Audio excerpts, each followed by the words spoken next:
Okay, good evening, Mayor, Council, and residents.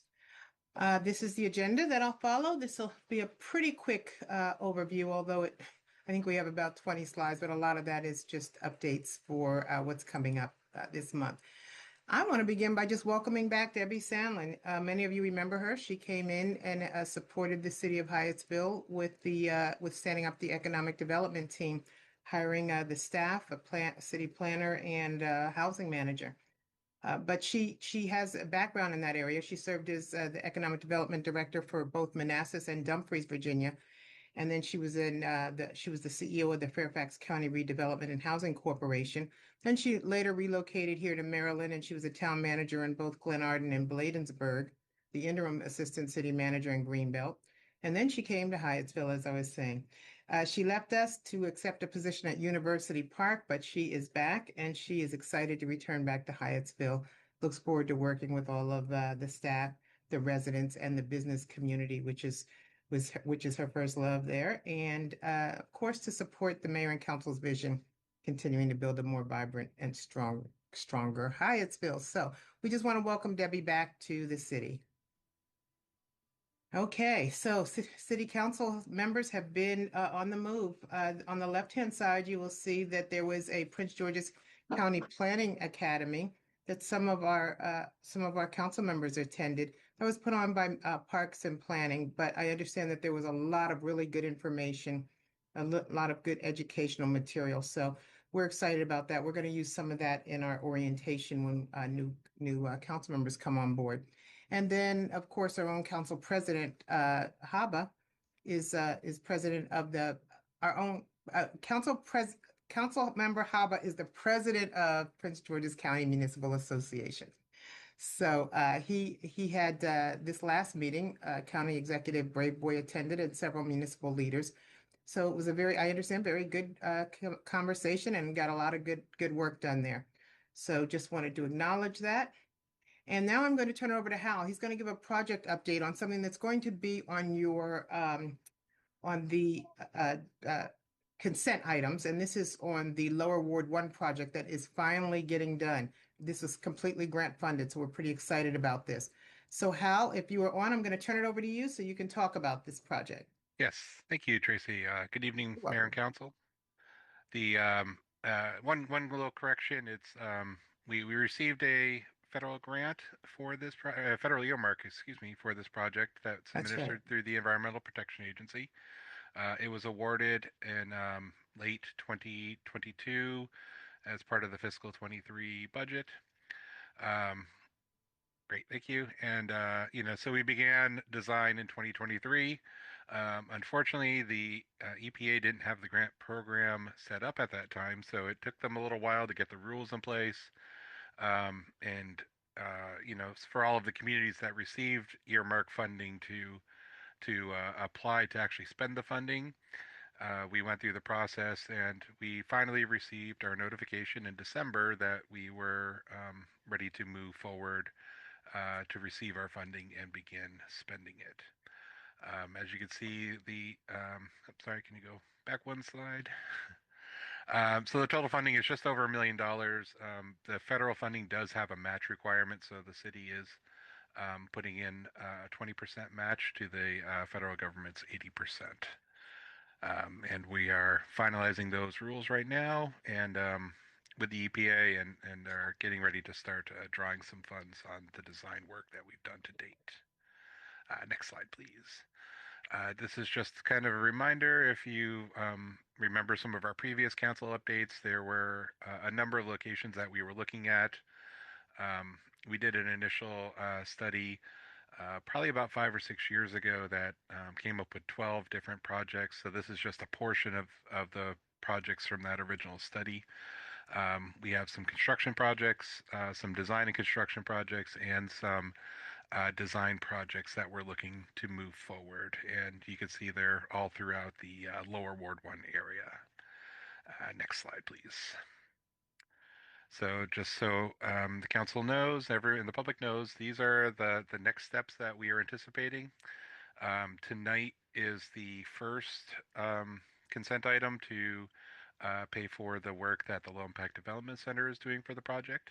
They're doing a lot of the design and the construction coordination, construction administration, and construction management to assist the city with overseeing the contractors that will be beginning the construction. We'll be able to start submitting those requests for the design work that has already been done by our partners. And we're looking to bring forward the other funding for the other phases of construction, which we're hoping to start sometime after May and complete over the summer to have everything completed by about November 2026. And then we'll, get all the invoices in, get them paid, and get them off to the EPA to get reimbursed. And our goal is to get all of this done by the end of this calendar year. Thank you, Hal. I'm going to just speak very quickly on Coffee with the Cop. As you know, we host those monthly. Our department does, our police department. This one was at the Target at the mall at Prince George's. So again, you can see our officers there lined up, and they come out essentially just to meet with the public and to engage them and answer any questions. We'll post the next one, and we hope we see more people out there enjoying the whatever store we're in. Sometimes we're in Starbucks. We've been all over the place. We pick different locations to meet and greet our residents. All right, and the culmination of Creative Minds and the Mentes Creativis program just happened last week. It was really well attended. We have over 24 kids, young people and their families that attend these programs, and they did all kinds of artwork. They got awards, and it was just a family fun event. So they're going to take a break for a while, and they'll come back in a few months after we get through the summer camps, and then we'll start up again. But we really appreciate all the families supporting the youth department as they work to take care of the youngest members in our community and their family members. Sherry, if you're on, I'll let you take the next two. I am. Thank you so much. We also celebrated our older adult program last week when they closed out their Hyattsville is Home art program that we do in conjunction with Artworks Now. We had 18 residents who took part in this 8-week program, and they had the opportunity to show off what they made. And a big important part of this program to our older adults is that they have the ability to get out and be with other people. And it really helps to prevent the isolation and depression that can come along with being at home all the time. So we're looking forward to hosting the spring class with them coming up starting in April. Thanks, Sherry.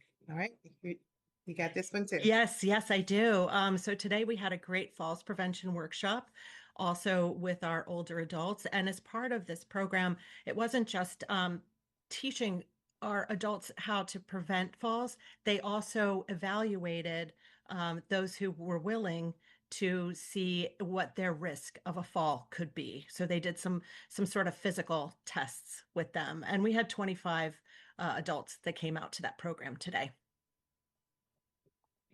Good. Thank you, Sherry.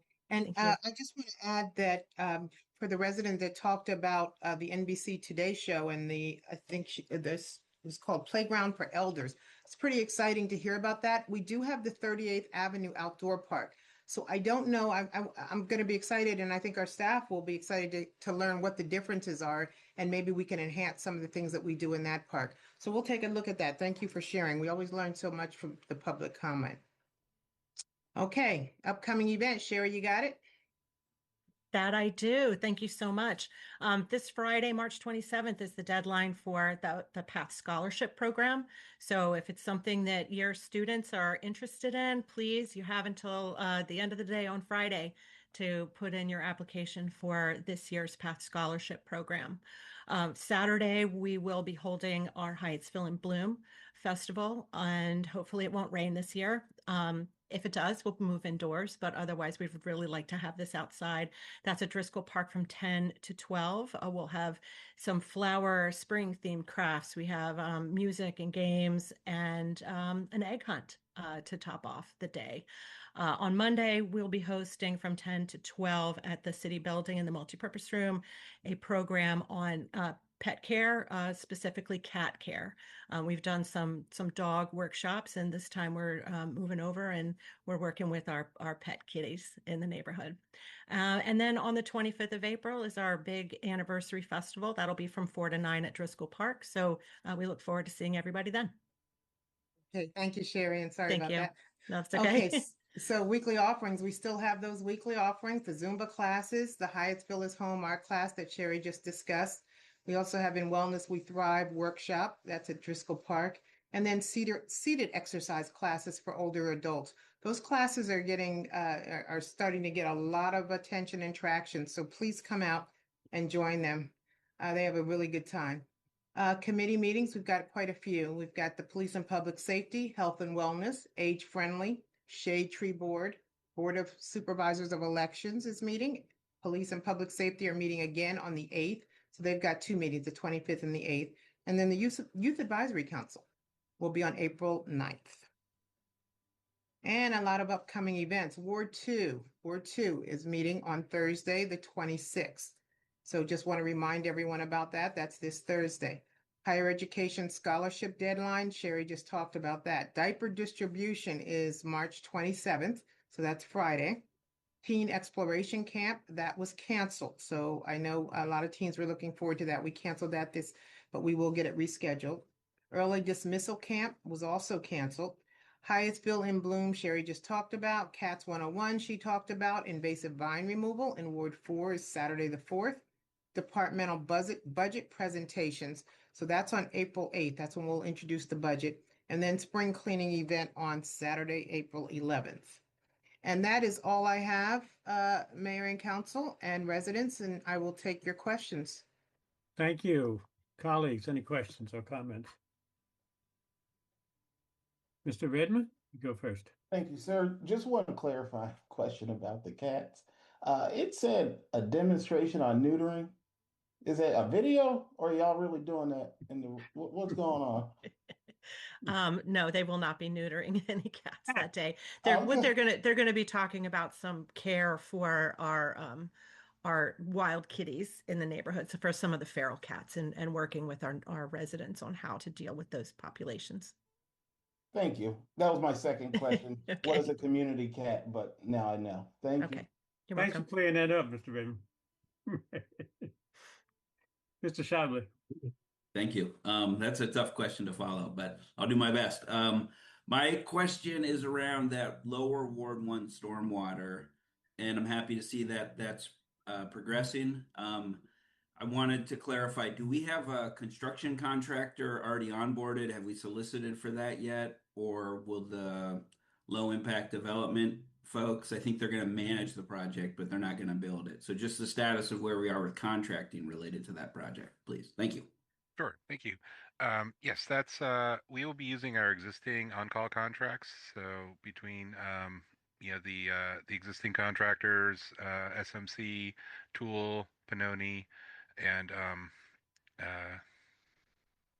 LADC. Sorry, and then also the NZI, who has an on-call contract for road and other construction work in the city.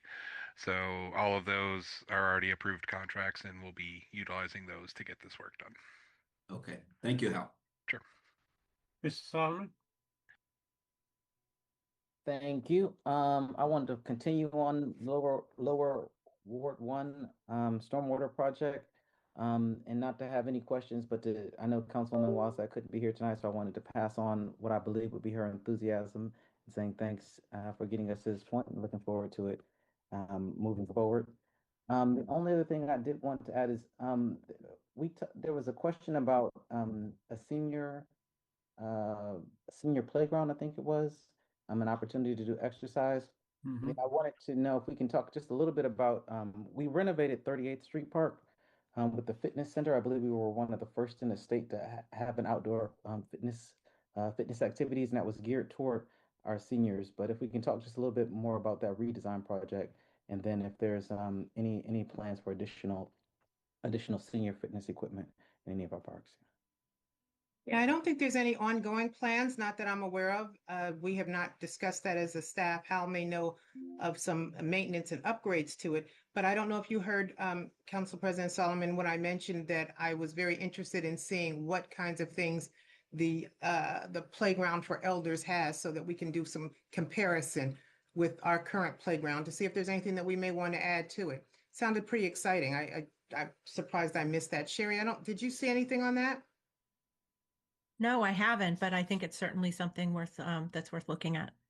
Yeah, it sounded exciting. So we'll take a look at it and see what kind of equipment they offer and see what we can do with our own park. Oh, And if I can add, sorry. go ahead. The I did look up the Today Show segment after the resident mentioned it, and so yeah, the senior has the senior playground, at least the one they demonstrated, has a lot of like mobility and balance and those types of activities that some of them probably could be done at our existing fitness center, but some of them did look to be a little more specialized. There were even some like memory, like memory matching games and things like that were a part of it. So it's definitely something that we haven't heard of, but as we're constantly working to upgrade our facilities, it's something I would be excited to take a look at. Yeah. Sounds good. Sounds like something we can put next to a fountain. Take care. Thank you. Mr. Bond? Yes, Councilmember Wazak, is running late tonight. Wanted me to see if we can get an update about the Canvas Apartments parking garage. Any information to share about that? Yes, indeed. Reggie's online. He's been tracking that very closely. Yes, thank you for the opportunity to speak. Good evening, everyone. We do have news as of even late last week. Let me take you back just a little bit. In December, we got everybody together and we had a preliminary plan that State Highway seemed to be on board with. And as it went through the process, there were a couple of glitches discovered with that plan. And it looked like we were going to have to go back and start closer to ground zero than we ended up having to do. But as it turns out, the plan was done well enough so that we didn't have to start really at ground zero. We were able to start much further ahead. And so I had a conversation with Kevin, the UIP person this week. Late last week, he gave me an update that SHA is willing to accept most of the plans that they've submitted. So it's going through the process. And hopefully by the end of April, we should have preliminary approval from SHA. Fortunately for us, the SHA process is the only delay because the equipment has been bought, the contractor has been hired. The only thing that we need to have is a check off from SHA, and as soon as we get that, we're ready to go to move forward. So ideally, I'm always reluctant to put a completion date on it, but I'm happy to give you the updates that we have and to say that we are moving ahead. And spring is a hopeful. Okay. It's already spring, Mr. Bagler. well, by the end of spring is a hopeful. I guess I'll say it that way. Okay. Yeah, and I will tell you, we're just as frustrated as the residents and many of you are, and that's why we're tracking it so closely. This signalization, it's an important safety component of this whole project, so we have to get this moving. I will tell you that the Canvas project managers are also very interested in getting this moving, as well as SHA. So I think we're at a good place, and I'm hoping that this happens before the end of April, but we'll keep watching it. Okay.